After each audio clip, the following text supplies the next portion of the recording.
Bueno, pues el día de hoy vamos a hablar sobre la ley del impuesto al valor agregado como parte de la unidad 4 de derecho fiscal. Pues todos alguna vez hemos pagado el IVA, el 16% cuando vamos a un restaurante, compramos algo, vamos a un supermercado, compramos, siempre vemos allí en nuestra nota de compra que aparte de nuestro importe a pagar se nos cobra un 16%.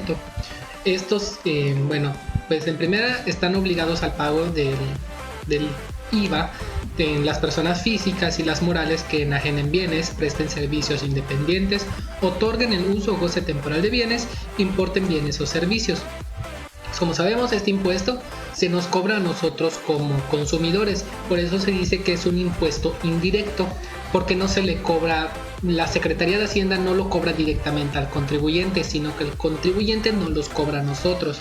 Se dice que el contribuyente trasladará dicho impuesto en forma expresa y por separado a las personas que adquieran los bienes, es decir, que será cuando nosotros compremos algo o nos den un servicio, nos van a cargar un 16% sobre el costo total de dicho bien o servicio. Se puede hacer una retención de impuesto, que esto es un requerimiento gubernamental. Se dice que en este se conserva una parte de una cantidad de la cantidad del impuesto total que se debe pagar para garantizar el cumplimiento de alguna obligación.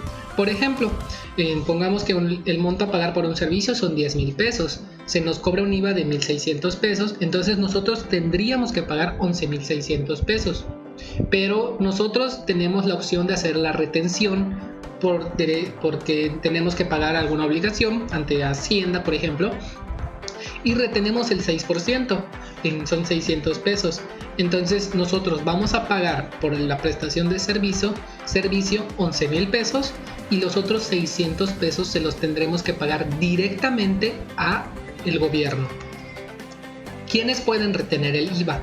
Bueno, instituciones de crédito que adquieran bienes mediante dación en pago, adjudicación judicial o fiduciaria, las personas morales que reciban servicios personales independientes o usen o gocen temporal bienes prestados u otorgados por personas físicas, adquieran desperdicios para ser utilizados como insumos, es decir, las empresas que compran plásticos o compran hierro para utilizar en su producción y producir productos nuevos, reciban servicios de autotransporte terrestres, ya sea de bienes prestados por personas físicas o morales, reciban servicios prestados por comisionistas siempre y cuando sean personas físicas. Las personas físicas o morales que adquieran bienes tangibles o usen o gocen temporalmente de estos, siempre y cuando se lo adquieran a personas extranjeras que no tengan un establecimiento en el país. Personas morales o personas físicas con actividades empresariales que reciban servicios a través de los cuales se pongan a disposición del contratante. Cuando se hace una retención de impuestos, esa retención se tendrá que hacer en el momento en el que pague el precio, o sea, en el momento en el que se pague el servicio, en ese momento se hace la retención, no antes y no después. Esa retención, por ejemplo, vamos a suponer que se hicieron en el mes de enero, las vamos a declarar el día 17 del mes siguiente, es decir, el 17 de febrero. Y así sucesivamente, las del febrero el 17 de marzo, las de marzo el 17 de abril.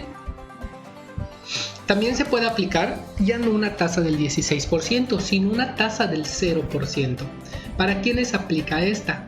Para animales y vegetales que no estén industrializados, a excepción de las mascotas y el hule. ¿A qué me refiero con esto? Que, por ejemplo, animales vivos como ganado, puercos, y aves, por ejemplo, pavos, gallinas, ese tipo de animales, y pues los vegetales que vemos normalmente en un supermercado, en los tomates, las cebollas, etc. Las medicinas de patente y productos destinados a la alimentación, a excepción de la leche, jugos y néctares, pues estos ya tienen un proceso obviamente.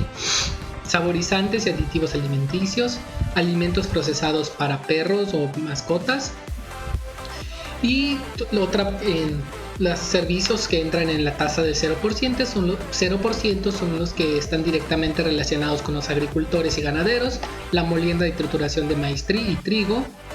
El proceso de la pasteurización de leche no tiene IVA. Sin embargo, la leche en sí se le puede cobrar un IVA del 16%.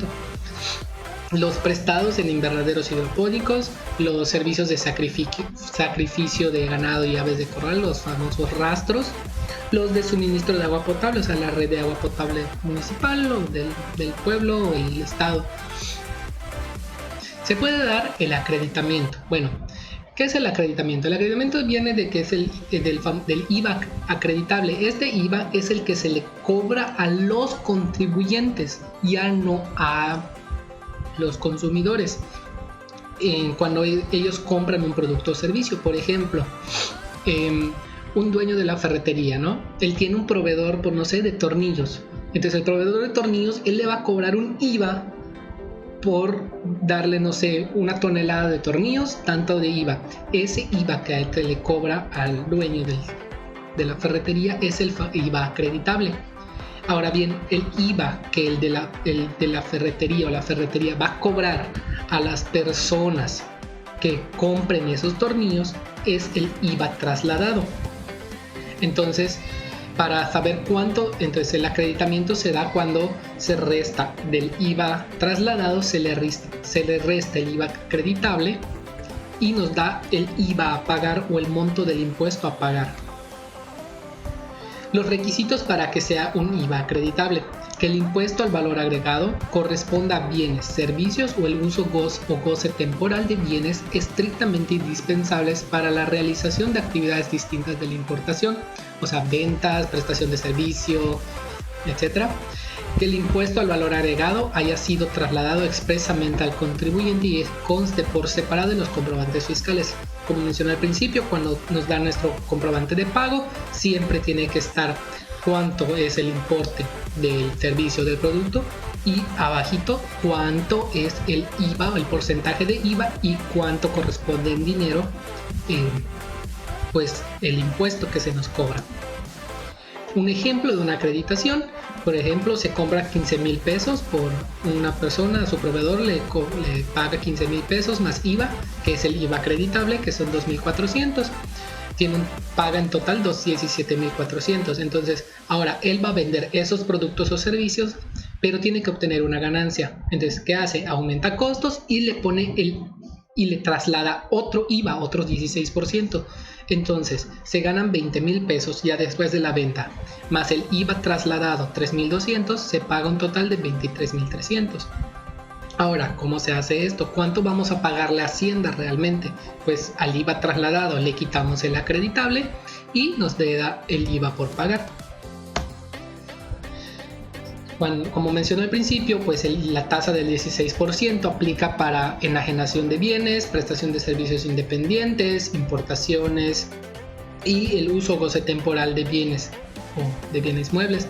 Por ejemplo, para iniciar, pues con la enajenación de bienes es la transferencia de la posesión de un bien de una persona a otra mediante una compraventa, una cesión o una donación.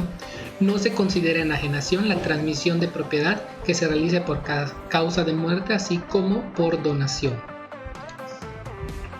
No se pagará el impuesto en la enajenación de los siguientes bienes. O sea, no se va a cobrar un impuesto cuando se haga una enajenación, una venta del suelo, construcciones adheridas al suelo, destinadas o utilizadas para casa, habitación, por ejemplo, un condominio o un departamento, los libros, periódicos y revistas, así como el derecho para usar o explotar una obra, bienes muebles usados, a excepción de los enajenados por empresas. Y ahora la prestación de servicios. Se considera la prestación de servicios el transporte de personas o bienes, el seguro, el afianzamiento y el reafianzamiento, el mandato, la comisión, la mediación, la agencia, etc., la asistencia técnica y la transferencia de tecnologías, toda otra obligación de dar un beneficio a otra persona. Es decir, un servicio médico, un servicio de taxi, un servicio de restaurantes, por ejemplo. No se considera una prestación de servicios independiente la que se realiza de manera subordinada mediante el pago de una remuneración. Es decir, si nosotros prestamos un servicio pero estamos subordinados a un jefe y nos pagan, esa no se considera un servicio independiente.